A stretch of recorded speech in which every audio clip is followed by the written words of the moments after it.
Praise the Lord. सभी को जय मसीह की। प्रियो, आज बहुत अच्छा दिन है, प्रभु ने हमें दिखाया है और आज के दिन महत्वपूर्ण दिन है कि परमेश्वर की उपस्थिति में हम उसकी महिमा करें। और जितने मुझे देख रहे हैं, सुन रहे हैं, आप सबको गुड मॉर्निंग, जय मसीह की। प्रभु आपको आशीष दे।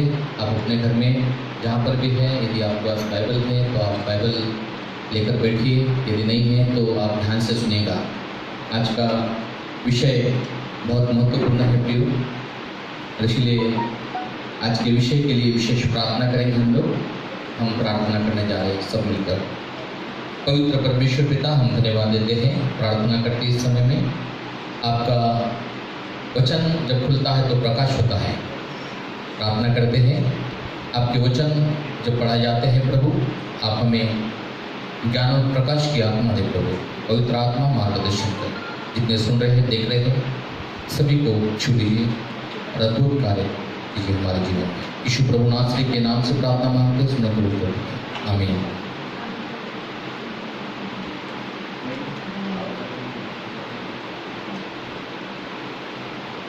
Praise the Lord. आज का बहुत ही अच्छा विषय है मेरे प्रियो, और वचन पढ़ने जा रहे हैं हम लोग। उसके बाद विषय में बताऊंगा आपको। लूका रचित सुसमाचार उसका 8 अध्याय 22 से 25 वचन मैं पढ़ूंगा, ध्यान से सुनना आप। लूका रचित सुसमाचार उसका 8वां अध्याय 22 से 25 वचन तक हम पढ़ेंगे। फिर एक दिन वह और उसके चेले नाव पर चढ़े और उसने उनसे कहा, आओ झील के पार चले। सो उन्होंने नाव खोल दी, पर जब नाव चल रही थी तो वह सो गया और झील पर आंधी आई। नाव पानी से भरने लगी, वे जोखिम में थे। तब उन्होंने पास आकर उसे जगाया और कहा, स्वामी स्वामी, हम नाश हुए जाते हैं। तब उसने उठकर आंधी को और पानी को, लहरों को डांटा और थम गए, चैन हो गया। और उसने उनसे कहा, तुम्हारा विश्वास कहाँ था?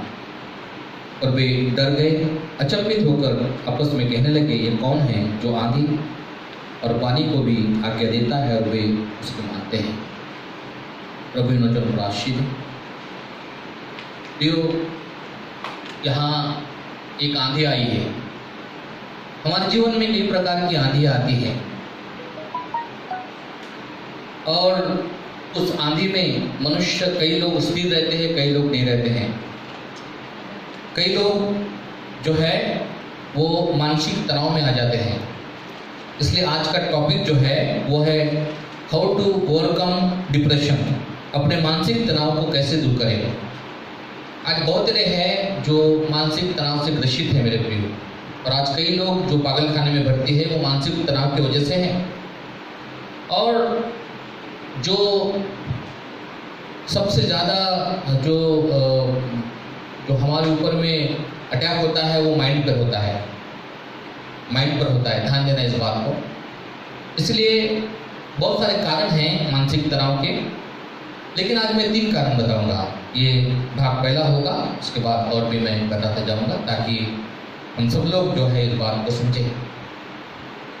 बीते सप्ताह में ही एक जो फिल्म का स्टार था, हीरो था, उसने फांसी लगाकर आत्महत्या की। उम्र था 32 साल या 32 साल का था शायद, ज़्यादा उम्र का नहीं था वो, 34 साल का, सॉरी। तो देखिए प्रियो, इतना उभरता हुआ स्टार जिसने धोनी का रोल किया, ऐसे स्टार ने जो है अपने घर में आत्महत्या किया। उसका मर्डर नहीं हुआ, आत्महत्या हुआ, क्योंकि पता चला है, डॉक्टरों ने बताया। तो ये क्यों हुआ ऐसा, क्या कारण है? मानसिक तनाव की वजह से। आज बहुत सारे लोग मानसिक तनाव की वजह से ग्रसित हैं। एक प्रकार का रोग है, बीमारी है। और इसीलिए मेरे प्रियो, हमें इस बात को ध्यान देना है कि मानसिक तनाव हम कैसे दूर कर सकते हैं।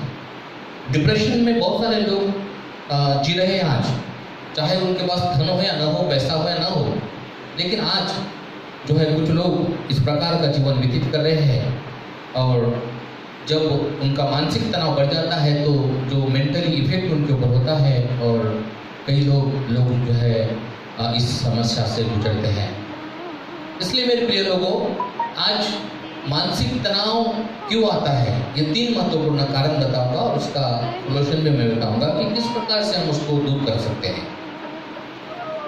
Praise the Lord. आप यहाँ पर है, थोड़ा मुस्कुरा कर बोले हालेलुया। प्रियो,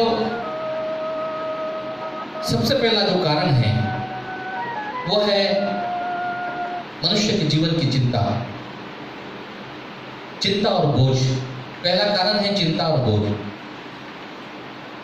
बहुत सारी चिंता मनुष्य को आती है जब इस संसार में हम लोग रहते हैं। बहुत सारी चिंताओं से मनुष्य गुजरता है। बहुत सारे बोझ उसके कंधों पर आते हैं जब वो इस संसार में पैदा होता है। तभी से बच्चा हो या बड़ा हो या बुजुर्ग हो या कोई भी हो, ये जो चिंता और बोझ जो है उसको सताती है। इस कारण हम देखते हैं मेरे प्रियो की जो है बीमारी की चिंता, परिवार के बोझ की चिंता, पढ़ाई की चिंता, शादियों का बोझ या चिंता, बच्चों की चिंता लगी रहती है। जिनको बच्चे नहीं होते वो चिंता रहती है, वो बोझ रहता है। कुछ लोगों को काम नहीं रहता है, नौकरी नहीं लगती है, एक बोझ रहता है, चिंता रहती है उनको, इससे ग्रसित रहता है। शारीरिक कमजोरी रहती है किसी को। ये सब बातें जो है ये मनुष्य को तनाव उत्पन्न करती है। और इसीलिए मनुष्य जो है तनाव जब उत्पन्न होता है तो चिड़चिड़ा हो जाता है, उसकी नींद नहीं होती है। नींद नहीं होने के कारण जो है वो और ज़्यादा चिड़चिड़ा हो जाता है और फिर घर में झगड़े फसाद हो जाते हैं। परिवार में यूनिटी निकल जाती है, यूनिटी नहीं रहती, एकता नहीं रहती है।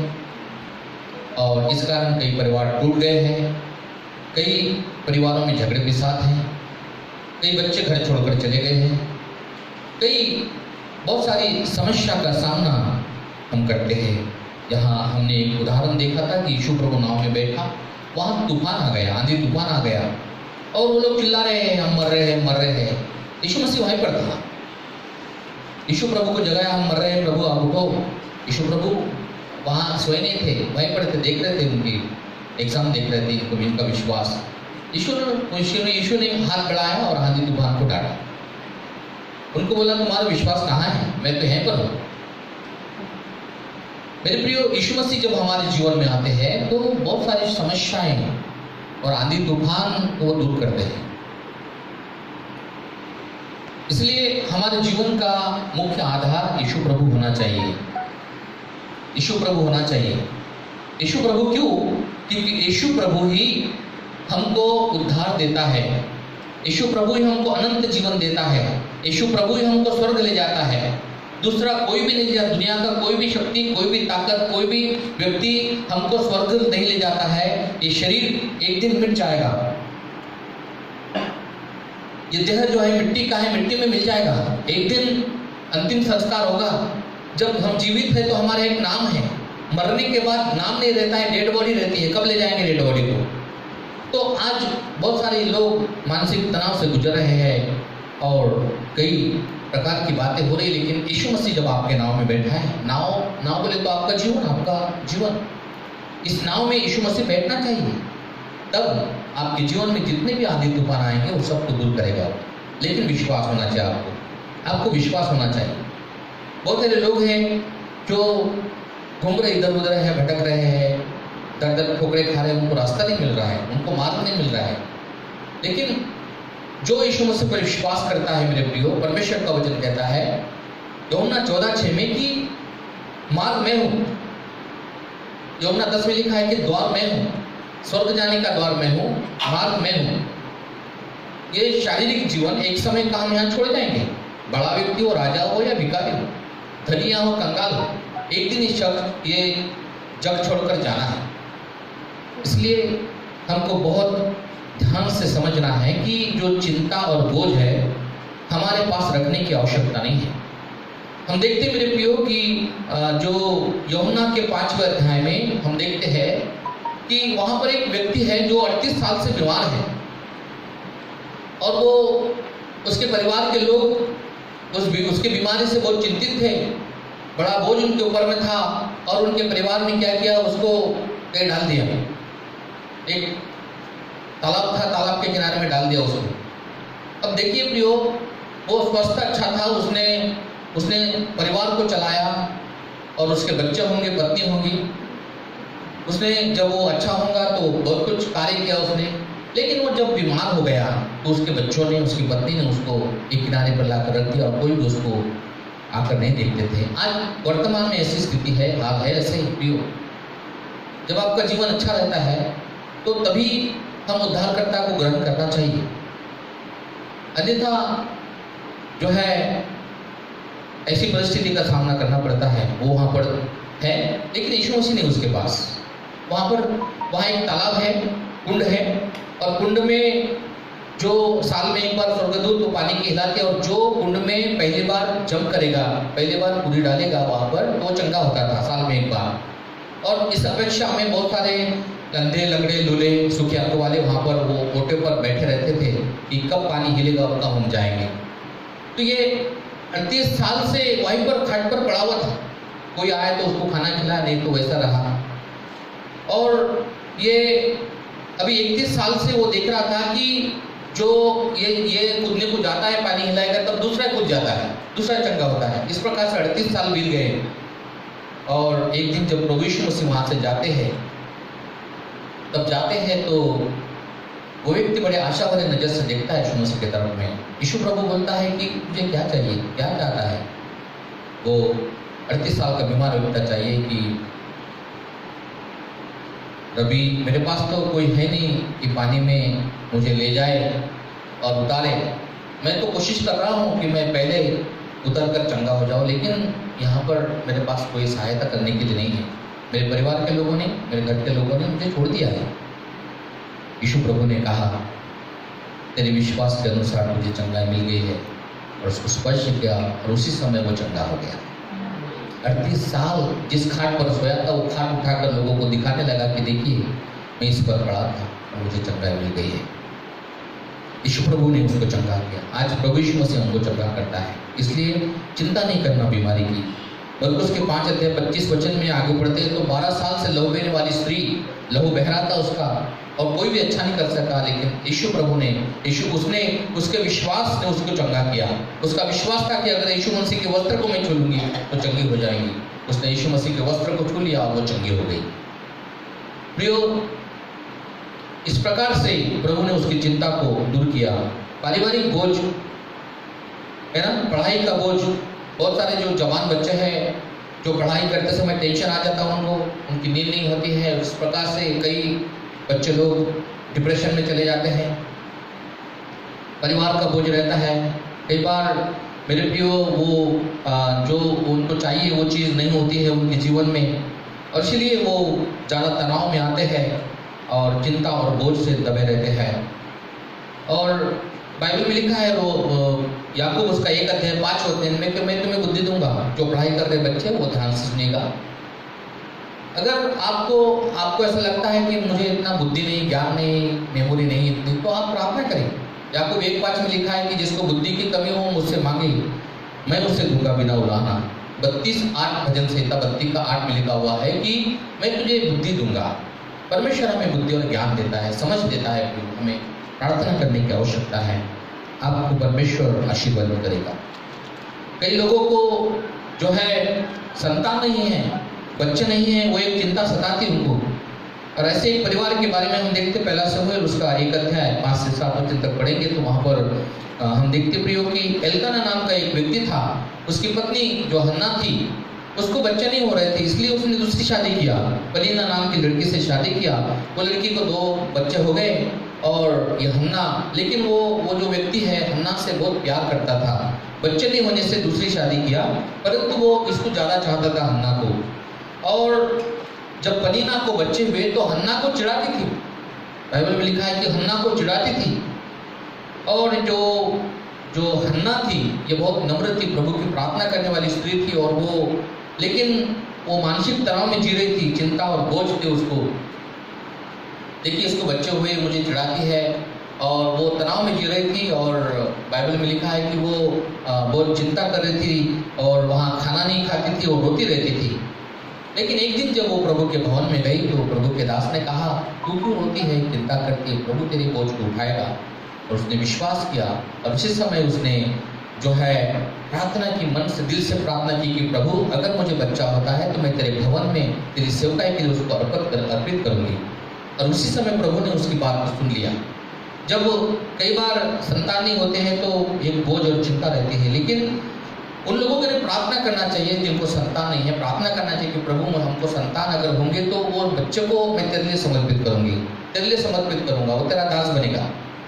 निश्चित रूप से प्रियो प्रभु उस बात को सुनेगा और प्रभु आपको जो है संतान देगा।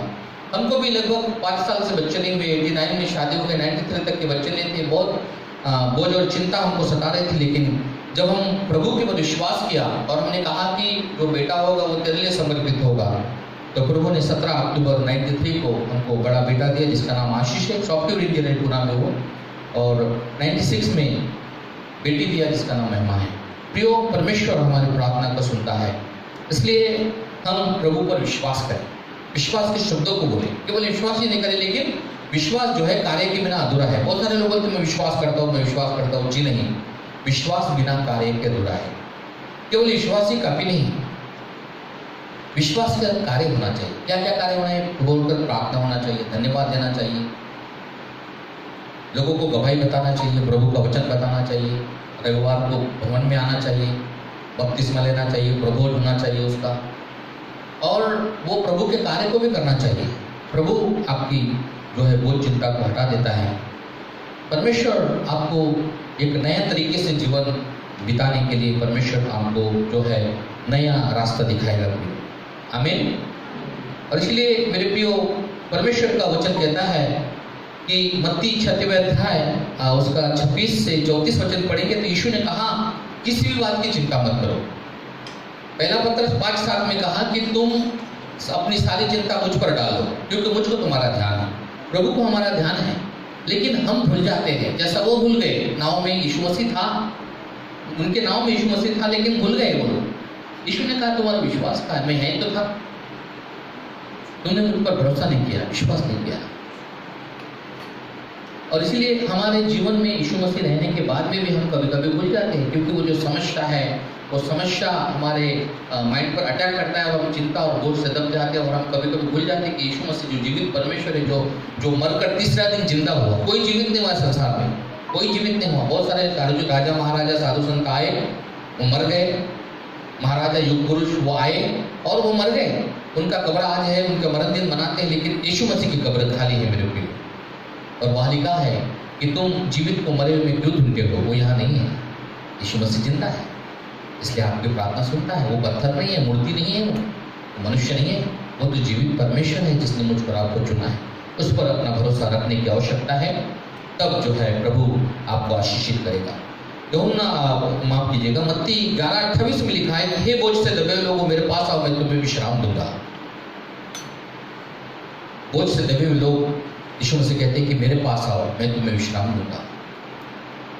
प्रियो एक उदाहरण, एक लेडी थी, लूका के 13:10-13 में एक लेडी थी, और जो वो लेडी 18 साल से कुबड़ी थी, 18 साल से तो सीधी नहीं हो रही थी और वो कुबड़ती चलती थी इस प्रकार से। और वो कहीं गई, बहुत सारी जगह गई, वो हॉस्पिटल में गई, बाबा जी के पास गई, लेकिन अच्छी नहीं हुई। एक दिन जब किसी ने बताया प्रभु यीशु मसीह के बारे में, वो यीशु मसीह के जब प्रचार कर रहा था, यीशु मसीह वहाँ पर बैठी, तो यीशु प्रभु ने देखा वो कुबड़ी स्त्री है, और यीशु प्रभु ने जान लिया हमको प्रभु यीशु मसीह जानते हैं, हम भलाई नहीं भूल सकते हैं, लेकिन यीशु मसीह कभी हमको भूलते नहीं हैं। यीशु मसीह ने जान लिया कि 18 साल से कुबड़ी है, इसलिए उस स्त्री को बुलाया और उसको यीशु प्रभु ने स्पर्श किया, और वो 18 साल का जो कुबड़ापन यीशु प्रभु ने चंगा दिया। हालेलुया। चलने फिरने लगे, लोगों को गवाही देने लगे, प्रभु यीशु ने उसको चंगा किया। प्रभु यीशु मसीह, क्योंकि वो शारीरिक कमजोर थी, प्रभु ने चंगा किया उसको। इसलिए मेरे प्रियो एक बोझ उसके कंधे पर, उसके सर पर था, उसके शरीर में एक बोझ था, प्रभु ने उस बोझ को हटा दिया है। इसलिए भजन संहिता 55:22 में लिखा है कि अपना बोझ यहोवा पर डाल दे, वो तुझे संभालेगा। वो हमको संभालता है मेरे प्रियो। आमीन। चिंता से, बोझ से नींद नहीं आती, लेकिन परमेश्वर का वचन कहता है भजन संहिता 127 का 2 में कि अच्छी मीठी नींद जो है परमेश्वर हमको देता है। आपको अच्छी मीठी नींद नहीं आती है तो प्रार्थना करें, चिंता न करें, प्रार्थना करें और बोलिए कि प्रभु मुझे अच्छी मीठी नींद दे। और अगर फिर भी नहीं आ रही नींद तो वचन पढ़िए, बाइबल लीजिए, वचन पढ़ते जाइए, प्रभु आपको अच्छी मीठी नींद दे। प्रार्थना, हालेलुया। प्रभु आपके मानसिक तनाव को दूर कर सकता है मेरे प्रिय, क्योंकि जो विचार है वो भटकते रहते हैं। लेकिन दूसरा कुरिन्थियों उसका 10वां अध्याय 5-6 वचन में लिखा है, और उस कहता है कि हम कल्पनाओं को और हर एक ऊंची बात को जो परमेश्वर के पहचान की विरोध में उठती है खंडन करते हैं, और हर एक भावनाओं को कैद करके उसको मसीह का आज्ञाकारी बना देते हैं। जो विचार भटक रहे हैं वो उसको स्थिर करना है, मजबूत करना है, आपके आज्ञा में रहना चाहिए। हमें आत्महत्या करना पाप है, आत्महत्या करने वाला कभी स्वर्ग में जाएगा नहीं, बहुत पाप है। लेकिन लोगों को मालूम नहीं, उनके पास जीवन ही नहीं है, उनके पास प्रभु ही नहीं है, इसलिए वो अपने अनुसार चाल चलते। लेकिन यीशु मसीह पर विश्वास कीजिए, प्रभु यीशु मसीह आपके चिंता को हटाएगा, आपको बोझ को हटाएगा, और प्रभु यीशु मसीह जो है आपको चलाएगा। मत्ती 6वां अध्याय पढ़ना, मालिक का वाह है कि आकाश के पक्षी को देखो, वो न बोते हैं न काटते हैं, लेकिन मैं उनको खिलाता हूँ। वो कोई नौकरी नहीं करते, वो लोग जाते नहीं कहीं खेत में काटने के लिए, नौकरी नहीं करते हैं 8 घंटे, लेकिन प्रभु बोलता है मैं उनको खिलाता हूँ, तुम तो मेरे बच्चे हो, तुम तो मैं बहुत किसी बात की चिंता मत करो। इसलिए डरने और घबराने की आवश्यकता नहीं है मेरे प्रियो, प्रभु यीशु मसीह आपकी वो चिंता को दूर करेगा। हमें दूसरी बात, दूसरा जो पॉइंट है डर और भय। दूसरी जो बात है डर और भय। मनुष्य का डर और भय सताता है, डर सताता है। कई बार हम अकेले घर में रहते हैं तो दरवाजे खिड़कियां बंद कर देते हैं, डर लगता है, फिर अंदर से कुंडी भी लगा दी, लेकिन फिर भी देखते रहते हैं पर्दा हिल गया तो कोई आएगा तो नहीं, अरे तो कुंडी लगा दी अंदर से तुमने, लेकिन फिर भी डर आता है। तो क्या करें, डर आता है, डर लगता है, और अगर अंधेरा है तो और भी ज़्यादा डर लगता है। डर का कोई कारण नहीं, डर का कोई कारण नहीं। प्रभु ने आपको अधिकारी के रूप में इस पृथ्वी पर रखा है, मनुष्य को प्रभु ने अधिकारी के रूप में रखा है मेरे प्रिय। डरने और घबराने की आवश्यकता नहीं है, क्योंकि प्रभु यीशु मसीह कहते हैं मेरे प्रियो कि मत डर। यशायाह 41 अध्याय 10 वचन में और 43 अध्याय 1 वचन में लिखा है कि मत डर, मैं तेरे साथ हूँ। यीशु प्रभु कहते हैं कि मत डर, मैं तेरे साथ हूँ। वो डर गए आंधी तूफान को देखकर, यीशु ने कहा तुम क्यों डरते हो, मैं तुम्हारा साथ हूँ। वो हमको हाथ पकड़कर हमको चलाता है मेरे प्रियो। जैसा हम अपने बच्चों को सड़क पर अकेले नहीं घूमने देते हैं, हम उसका हाथ पकड़कर चलाते हैं ताकि एक्सीडेंट ना हो जाए, दुर्घटना ना हो जाए। तो कई बार प्रियो, हाँ यीशु मसीह हमारे साथ है, हमारा हाथ पकड़ा है, लेकिन हम सोचते हैं कि हम अकेले नहीं। आप प्रभु यीशु मसीह आपके साथ है, पिता पुत्र पवित्र आत्मा आपके साथ है। हालेलुया। अलग अलग प्रकार के डर लोगों को सताते हैं। कुछ लोग मरने का डर सताते हैं, है ना। कई लोग हमारे पास प्रार्थना करने के लिए आते हैं, कहते हैं कि पास्टर साहब हमारे लिए प्रार्थना करो, ऐसा लगता है कि मैं मरूंगा, ये डर सताता है। कुछ लोग सपने आते हैं, बड़ा डर लगता है, और वो डर लगता है तो मेरी नींद नहीं होती है। इस प्रकार से डरावने सपने आते हैं। इस प्रकार से लोग प्रार्थना के लिए आते हैं और वो डर लगता है उनको। कई लोगों को जो हथियार दिखा, तलवार, चाकू या बंदूक दिखा तो डर जाते हैं। वो डरने का कोई काम नहीं है ना। इस प्रकार से बहुत सारे लोग डरते हैं मेरे प्रियो। कई लोग डर के मारे वो जो गाड़ियाँ चलाते नहीं हैं, 2 व्हीलर 4 व्हीलर डर के मारे चलाते नहीं हैं, डर लगता है उनको, है ना।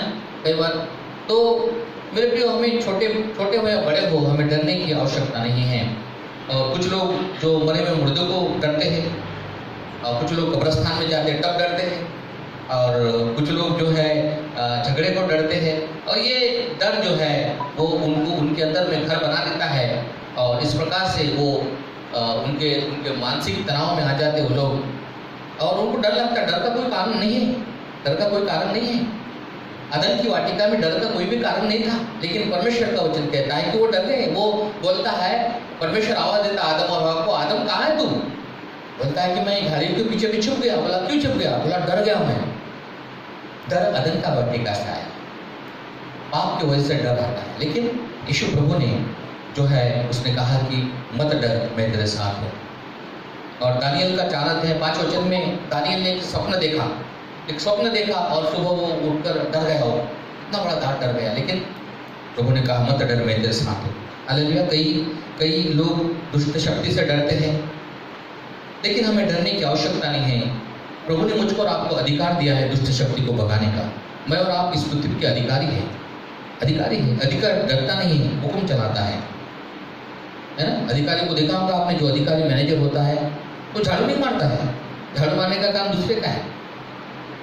अगर वो व्यक्ति समझता नहीं है कि मैं अधिकारी हूँ और मेरा काम मुझे मालूम नहीं है, तो वो झाड़ू लगाएगा तो लोग हंसेंगे, उसको पागल समझेंगे, बोला कैसा व्यक्ति है ये, तो मैनेजर है, वो तो ऑर्डर चपरासी को बोलना चाहिए झाड़ू मार पानी दे, लेकिन ये कुछ झाड़ू मार रहा है, तो उसका अधिकार को उसको पता नहीं है। मैं और आप अधिकारी लोग हैं। प्रभु ने मुझको और आपको अधिकार दिया है मेरे को, इसलिए डरने और घबराने की आवश्यकता नहीं है। प्रभु हमारे साथ है। प्राकृतिक आपदाएं जो भूकंप है ना, भूकंप आ रहा है और आंधी तूफान आता है और अकाल पड़ता है, मरी फैलती है, ये जो प्राकृतिक आपदा है, इससे भी डरने की आवश्यकता नहीं है। प्रभु यीशु मसीह हमारे साथ है, क्योंकि हमने देखा कि वहाँ आंधी तूफान जब आया तो एक हाथ कर दिया, वो भाग गया, थम गया, और लोग बोले ये कौन सा व्यक्ति है जो आंधी तूफान में डर जाता है।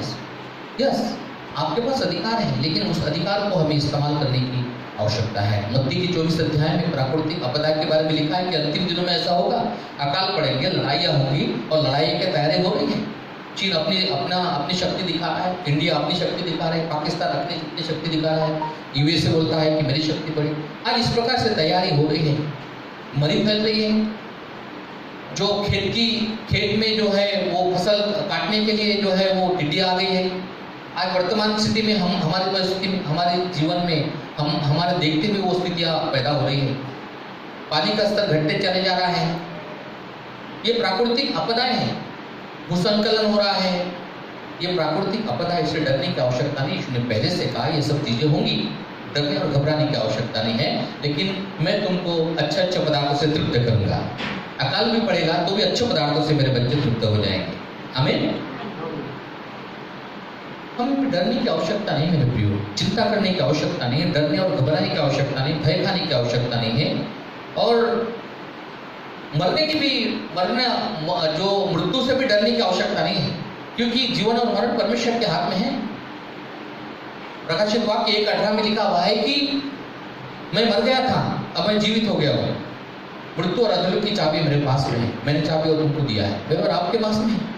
यस, बार बार बोलने की आवश्यकता नहीं कि मैं मरूंगा, मैं मरूंगा, मैं मरूंगा। जिसको मानसिक तनाव चिंता रहती है वो बार बार बोलता है मैं मरूंगा, मरूंगा, मरूंगा।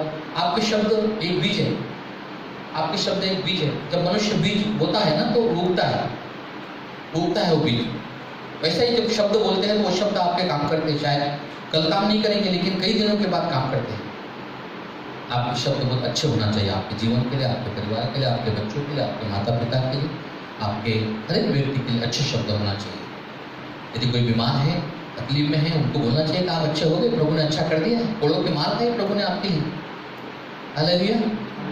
बाइबल में लिखा है कि बोलने से लोग चंगे होते हैं, बोलने से लोग चंगे हो जाते हैं। कई लोग बोलने से मर जाते हैं, बोलने से मर जाते हैं। कई लोग आपने एक बोल दिया उसको और कुछ गलत सलत बोल दिया, उसने मानसिक तनाव ले लिया, पागल खाने में वो सीधा ऊपर सीधा गया। इस प्रकार से आज हम वर्तमान में देखते हैं मेरे प्रियो। लेकिन आपके बोलने से लोग चंगे होना चाहिए, आपके बोलने से लोग अच्छे होना चाहिए। डरने और घबराने की आवश्यकता नहीं।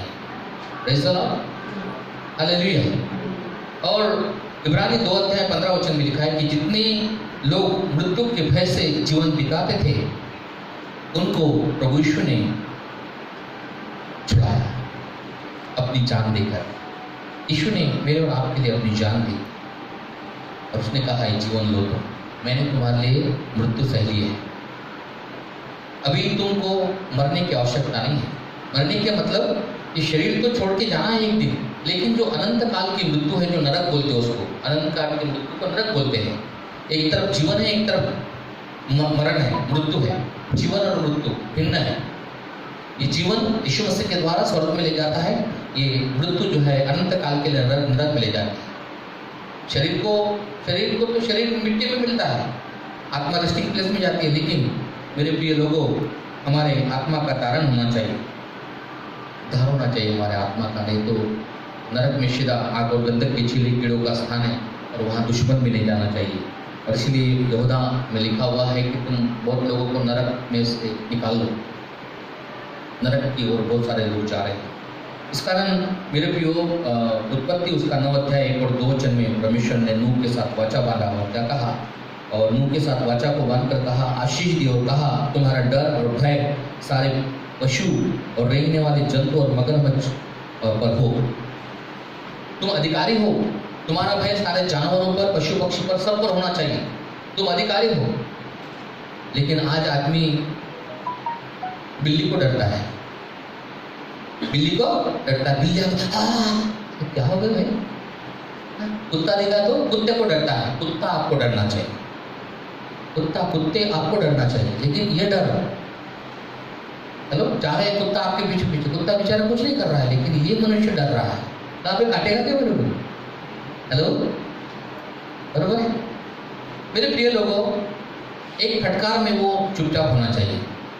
जैसा एक दिन मैं यहाँ से गाड़ी से जा रहा था और वो आगे में एक तरफ कुत्ता है, वो गाड़ी के पीछे दौड़ रहा है, वो कर रहा है।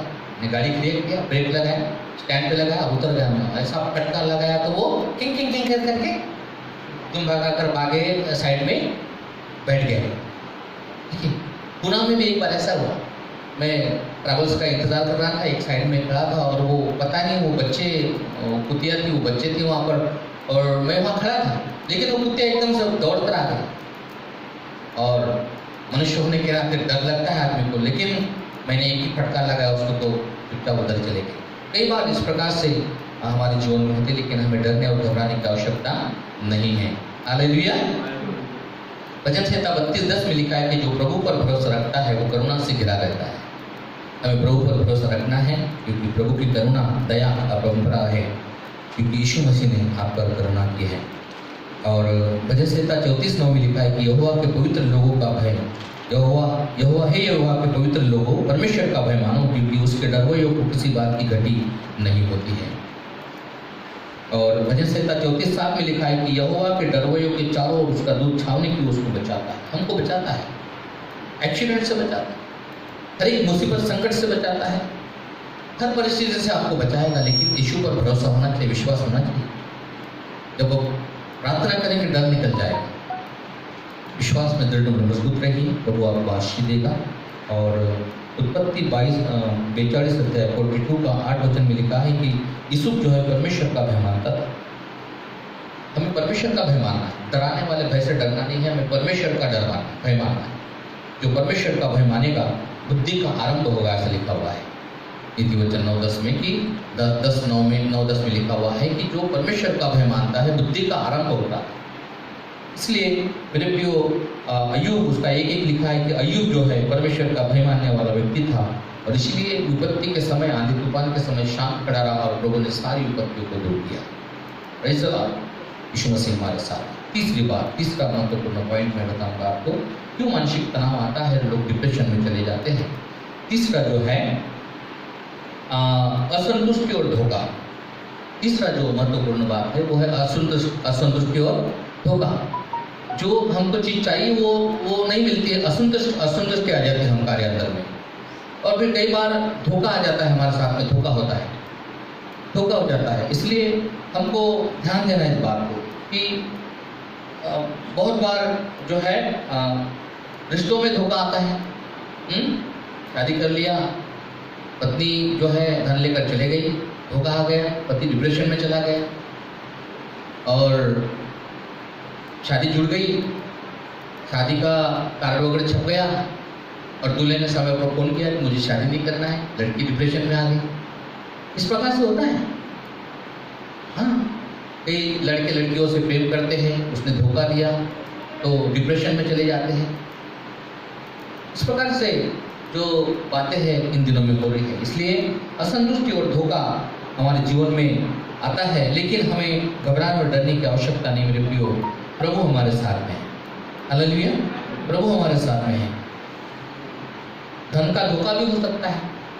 मरकुस 4:19 में लिखा है कि धन का धोखा, धन आपने बैंक में पैसे डाला, बैंक ही बंद हो गई।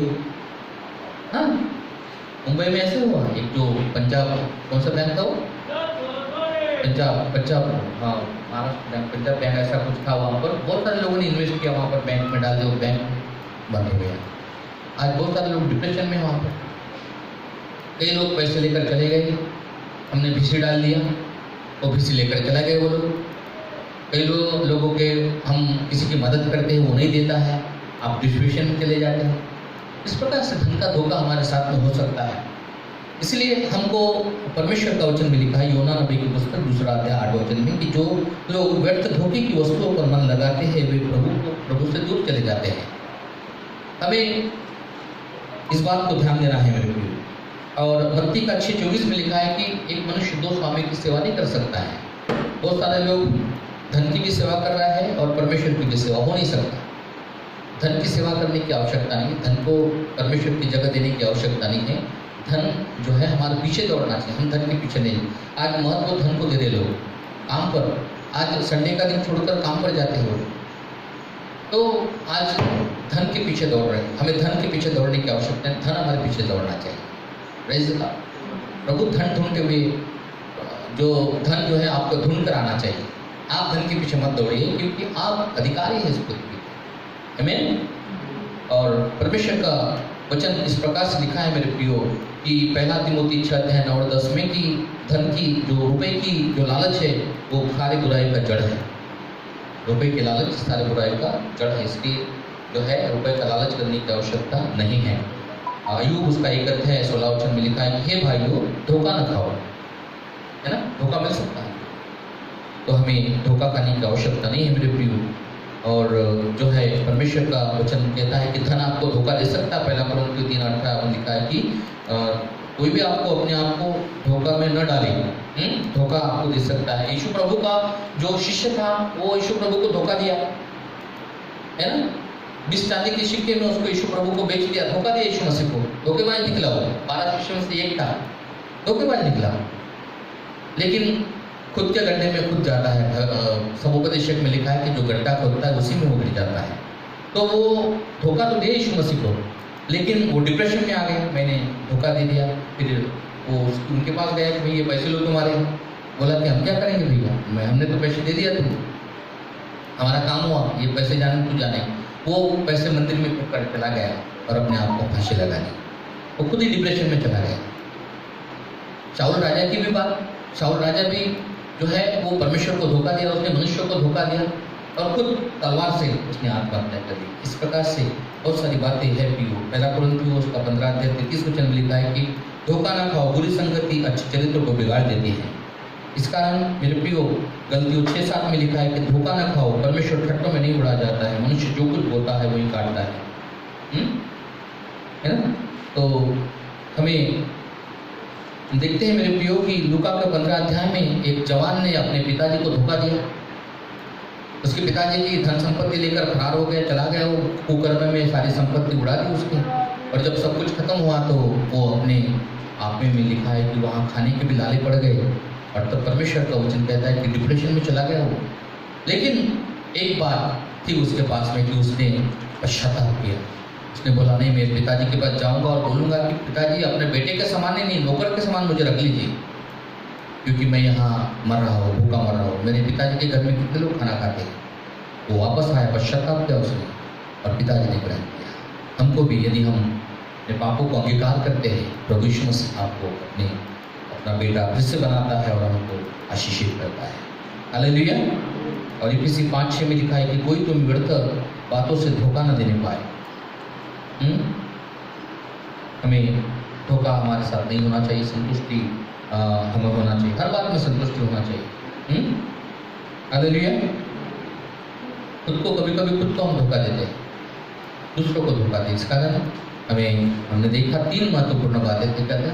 पहली बात हमने देखा प्रियो की चिंता और बोझ मनुष्य को तनाव में ले जाती है। दूसरी बात हमने देखा कि डर और भय मनुष्य को मानसिक तनाव में ले जाती है। और तीसरी बात हमने देखा प्रियो की असंतुष्टि और धोखा जो है मनुष्य को जो है डिप्रेशन में ले जाती है। लेकिन प्रभु आपके साथ है तो प्रभु आपको अद्भुत तरीके से छुड़ाएगा, चंगा करेगा और आशीषित करेगा। Praise the Lord. प्रभु इन वचनों पर आशीषित, ये भाग 1 था। अगले भाग में हम दूसरों कुछ चीज़ों को देखेंगे प्रियो, और प्रभु आपको आशीष दें वचनों के द्वारा। आइए हम प्रार्थना करेंगे सब। Thank you Jesus. पवित्र परमेश्वर पिता, हम धन्यवाद देते हैं जितने लोग यहाँ पर हैं और सुन रहे हैं, देख रहे हैं, हम प्रार्थना करते हैं आप अपनी आत्मा की भरपूर दी प्रभु जी, उनको छू लीजिए राजा। आपका बलिदान व्यर्थ नहीं है, आपने अपना बलिदान देकर, जान देकर प्रभु जी हमारी जान बचा ली।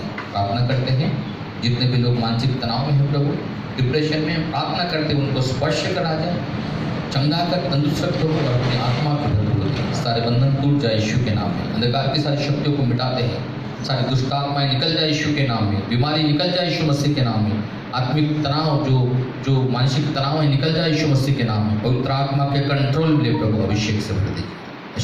सारी महिमा करो आपको देते हैं, धन्यवाद। यीशु प्रभु नासरी के नाम से प्रार्थना मांगते हैं, इसे सुनकर कबूल कर लेता। आमीन। Thank you very much.